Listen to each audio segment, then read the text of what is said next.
The Toronto Raptors have made multiple moves over the past 24 hours to really fortify their prospect pool heading into the end of this offseason, heading into this year's NBA season, and build up the stockpile entering this year. So we'll discuss that, including some more bombshell details dropping regarding this whole Kawhi Leonard saga, as it looks like Pablo Torre and the investigators have found the smoking gun that the NBA is looking for in order to punish the LA Clippers for all of the cap circumvention, everything we've been covering over the past week. So we're going to break down the details of this entire Kawhi Leonard situation, break down the recent Toronto Raptors moves, and frankly, dive into all the nitty-gritty details this offseason. So lots of stuff to break down out here in this video. But folks, appreciate every single one of you. Make sure you guys hit that subscribe button if you don't want to miss a single thing on this entire thing. But let's dive into it, because everyone knows, everyone's been following this channel, everyone's been covering all this.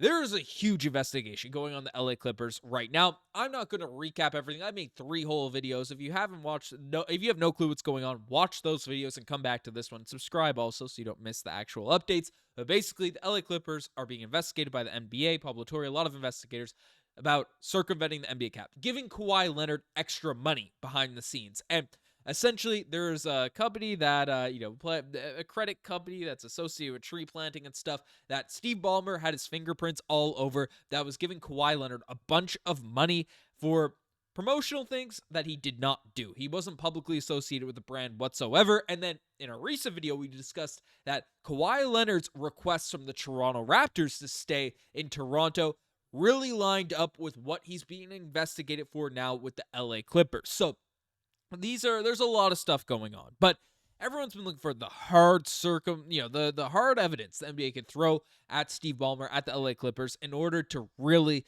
lay the hammer down out there on a punishment. And that has popped up. So what's going on? Essentially, Pablo Torre has come out and said that Kawhi Leonard's $1.75 million no-show payday was running late. Now, Kawhi ended up making over, what was it? It was $48-50 million in this whole situation, but was getting paid out in these installments. Of course, you're not going to get that full individual bag. He was getting paid about $1.7 million payments, and it was running late. So what then happened is that per new court documents obtained by Pablo Torre, the Clippers co-owner invested $1.99 million into the team's broke sponsor.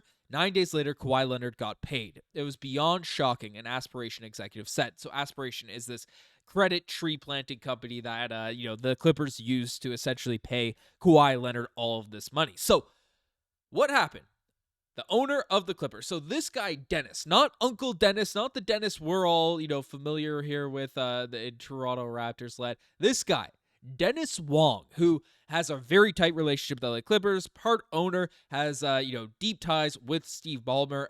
Listening to the podcast, they said he was his roommate at Harvard, so they go back. They're tight friends. They are very, very close.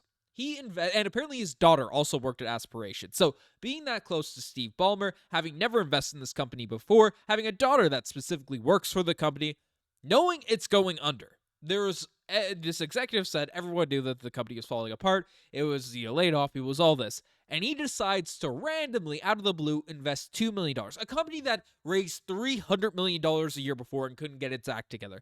This guy, that's a big businessman working with Steve Ballmer, decides to invest $2 million in a company that is failing. I couldn't work out with $300 million. He threw his money into there, and then Kawhi Leonard, who was frustrated, who was angry, who was everything, ends up getting paid a few days later. And Kawhi was so angry, actually, and in terms of this report, that Kawhi Leonard 2022, Kawhi played 26% of games due to right knee stiffness before the reported $1.7 million delayed payment was made by Aspiration. The day after it was deposited, Kawhi Leonard went on to play 82% of the total games to close out the season. Again, might be circumstantial, he might actually be injured, but that is, everything that's going on. That just makes things a lot worse. So Kawhi Leonard is very frustrated. He's sitting out. We know Kawhi's a bit dramatic with all the injuries and stuff. Does have legitimate knee issues, don't get me wrong, but he decided not to play that. So That's what's happening there, right? Kawhi Leonard gets paid, and then he's back. Everyone's happy. Everyone's good because this guy,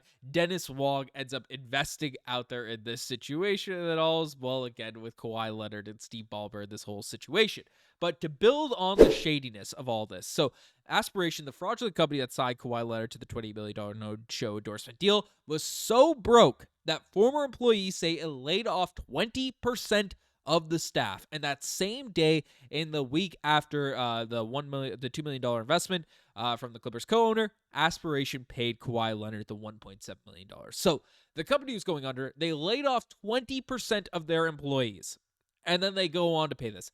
This is, that money could have went to people. That could have, if it was an actual investment. It wasn't a real investment. It was just a way to show money out there to Kawhi Leonard for this backdoor deal. I don't know what more evidence that you need in this situation to really, lay the hammer down on the LA Clippers. But what we're getting is the league is going to do everything in its power to avoid really clamping down on this. And this is something that Adam Silver's been criticized for a bunch out there in the past, but essentially, the AP Hoops has come out and said that the LA Clippers are still willing to provide the league with the original emails that show it was Aspiration which sought that first introduction to Leonard's camp rather than the Clippers directing the company to Leonard. The Clippers have maintained that they welcome the league's investigation and believe that they can prove of the various assertions as false, including sources say by providing original emails that show it was Aspiration which sought that first introduction to Kawhi Leonard's camp rather than the Clippers directly directing to the company. So the company to Leonard. So again, this could also, we know Steve Ballmer's a smart businessman. We know he's not stupid. We know this. Kevin O'Connor puts this pretty well. The fact that Aspiration emails the Clippers first about Kawhi Leonard proves nothing. It could easily be a manufactured paper trail, which we know Steve Ballmer would want to do because he wants every type of out. He wants to do everything in his power to avoid any of these circumstances, any of the punishments coming down on cap circumvention, which, as we've discussed in the past, the NBA has been very, very strict on and thrown out some very, very harsh punishments. So the league is saying that, but then Jake Fisher also goes out and says, so it's going to take more than circumstantial evidence for the NBA to penalize the Clippers and or Kawhi Leonard. It's going to take more than a proverbial smoking gun, according to Adam Silver. So, these are all stuff that's investigations. The NBA has cracked down on NBA cap circumvention. It says in the bylaws that you don't need certain, if it's clear the is it clear that this is happening, right? You have to be brain dead to not see this that's actually going on.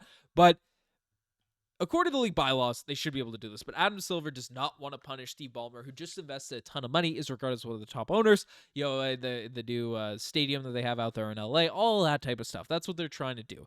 And they're trying to support this. They're trying to avoid this like the plague. But you know what? It loses the credibility of the league. Other owners are really frustrated and fired up. Apparently, a board of governors meeting out there at the NBA, Adam Silver did not address it. And all the owners were kind of like, why are we not talking about this here at this meeting? So they're going to try to sweep this under the rug unless there's just evidence that cannot be denied. So we'll keep you posted on everything that's coming out there on the situation. But we also have some updates in regards to the Toronto Raptors making moves that we will discuss here now in this video. So Blake Murphy has come out and broken down a few different reports. So the first one was the Raptors have signed Darko Jr., who is another Exhibit 10 deal that has his eyes on the Raptors 905. So Jordan is a guy that is an interesting piece, an interesting guy that's been out here for getting signed with the Toronto Raptors. He's a 6'1" guard, 188 pounds. He's older, for these prospects. The Raptors love bringing guys at this age range for the Raptors to only have 1 year experience, but in the G League last year did put up some pretty solid stats out there in the league. Let's make this bigger so everyone can see it. But basically, 11.6 points per game.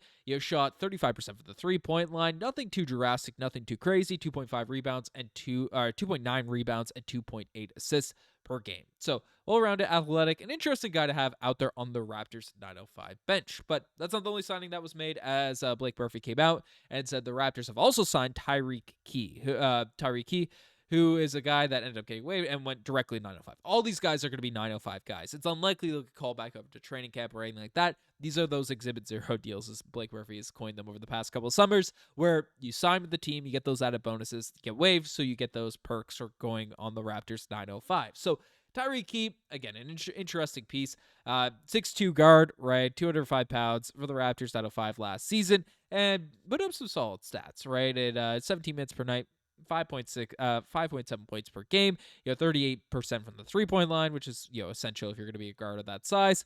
1.7 rebounds, 1 assist. So bringing it back with the Raptors on a 5, he played 26 games with the Raptors on a 5 last season. And the final name the Raptors end up making a move for is Quincy Gueye, who is a player on a silent exhibit 10 deal, ended up getting the waived and sent out to the 905. A guy that's been with the Raptors organization the last couple summers now, played for the Summer League team and all that, and is a guy that's Canadian, happy to have him back out there in the mix.